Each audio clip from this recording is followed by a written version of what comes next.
Hello hello hello and नमस्ते सम्पूर्ण देश विदेशमा रहनुभएका मेरा नेपाली मित्रहरूलाई, मेरा नेपाली साथीभाइहरूलाई जो नेपालमा पनि अहिले भाषा पढ्दै गरिराख्नु भएको छ, जसले एसएसडब्ल्यू भिजा सम्बन्धी एकदमै इन्ट्रेस्ट लिनुभएको छ, एसएसडब्ल्यू भिजामा गएर चाहिँ काम गर्न चाहनु भएको छ, तपाईहरु सम्पूर्ण मित्रहरूलाई मेरो युट्युब च्यानलमा हृदयदेखि वेलकम गर्न चाहन्छु।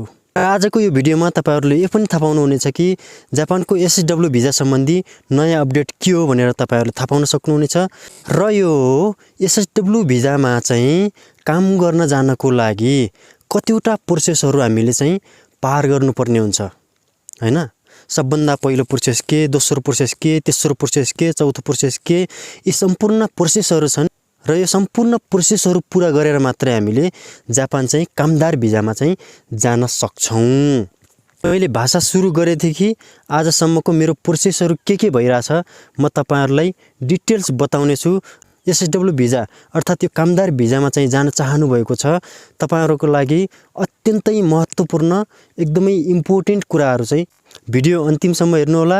साथीहरु, मेरा प्यारा मित्रहरु, यदि तपाईहरुले अहिलेसम्म मेरो च्यानललाई सब्स्क्राइब गर्नुभएको छैन भने सब्स्क्राइब गरिदिनु होला र नजिकै रहेको घण्टी पनि बजाउन नभुल्नु होला।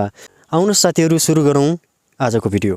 सुरुमा एसएसडब्ल्यू भिजा भनेको के हो तपाईहरु सम्पूर्ण साथीहरुलाई थाहा भइसकेको छ। तपाईहरुले युट्युबमा एकदमै धेरै भिडियोहरु सर्च गर्नुहुन्छ, हेर्नुहुन्छ, त्यसको बारेमा बुझ्नुहुन्छ। मलाई भन्दा सायद तपाईहरुलाई बढी एकदमै थाहा भइसकेको कुरा हो। एसएसडब्ल्यू भिजा भनेको स्पेसिफाइड स्किल वर्कर भन्छ यसलाई हैन। यो चाहिँ नेपालमा 2019 सालबाट चाहिँ सुरु भएको हो।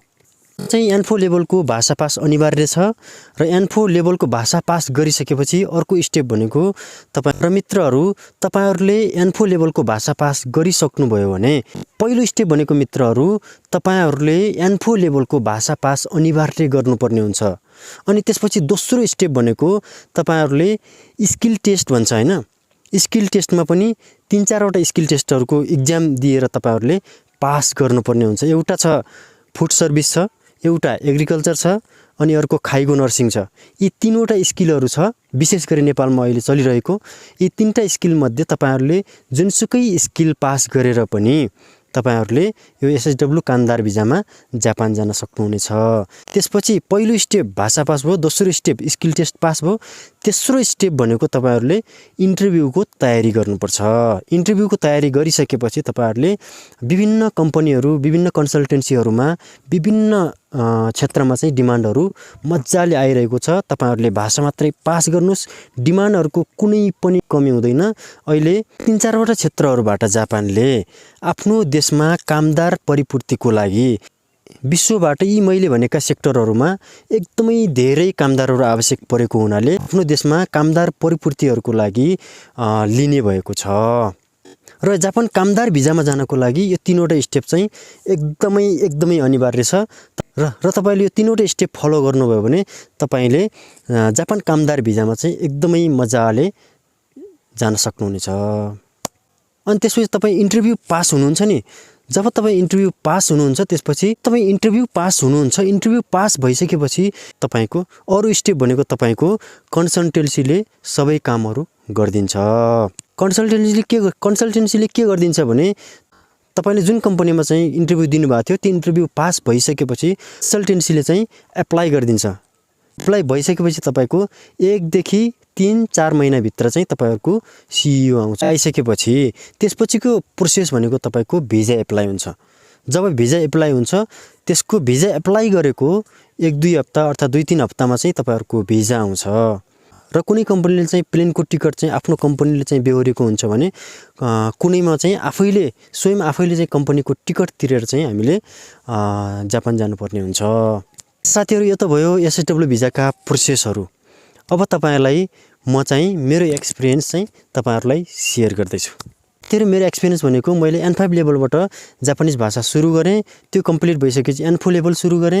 अनि कम्प्लिट गरिसकेपछि एन4 लेभलको जेएलपीटी एक्जाम भन्ने हुन्छ। जेएलपीटी एक्जामको फर्म भरेर मैले चाहिँ जेएलपीटी एक्जाम पास गरेको।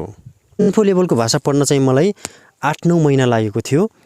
जब 8-9 महिनामा चाहिँ मैले N4 लेभलको भाषा पास गरेर सकाएँ। त्यसपछि चाहिँ भाषा पास गरिसकेपछि मैले रोजेको भनेको फुड सर्भिस हो। फुड सर्भिस स्किल टेस्ट चाहिँ मैले 2 देखि 3 महिनासम्म पढेर त्यसपछि पोखराबाट एक्जाम दिएर चाहिँ म पास भएँ। अनि त्यसपछि चाहिँ मैले इन्टरभ्यूको तयारी गरेँ।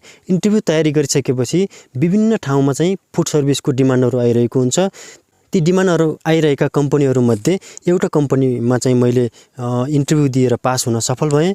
पास भइसकेपछि मेरो 2-3 दिनमा नाइते पनि आयो।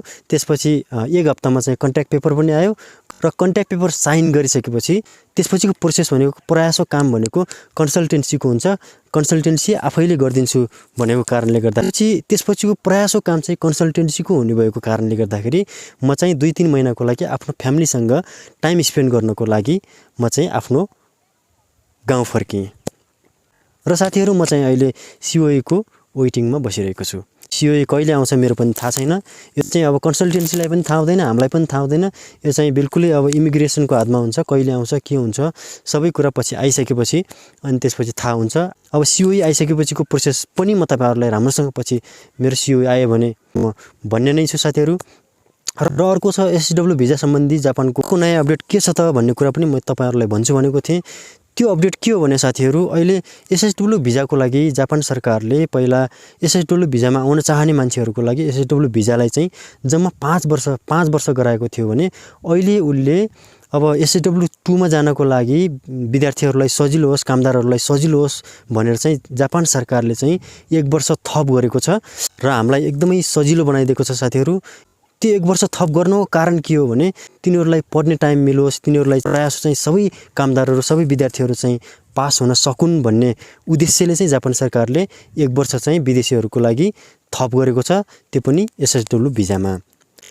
अनि साथीहरू लास्टमा तपाईहरुलाई म के सजेसन दिन चाहन्छु भने मेन SSW भिजामा चाहिने भनेको भाषा। आफ्नो भाषालाई एकदमै इम्प्रुभ गर्यो भने पछि इन्टरभ्यूमा पनि तपाईहरुलाई कुनै पनि अप्ठ्यारो हुँदैन।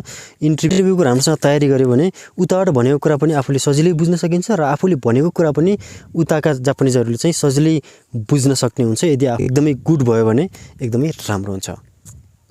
र तपाईहरुलाई अर्को सुझाव साथीहरू, N4 पास गर्ने बित्तिकै तपाईहरुले त N4 ले भइहाल्छ, अब N4 ले जान मिलिहाल्छ भनेर चाहिँ तपाईहरुले चुपचाप लागेर नबस्नु होला।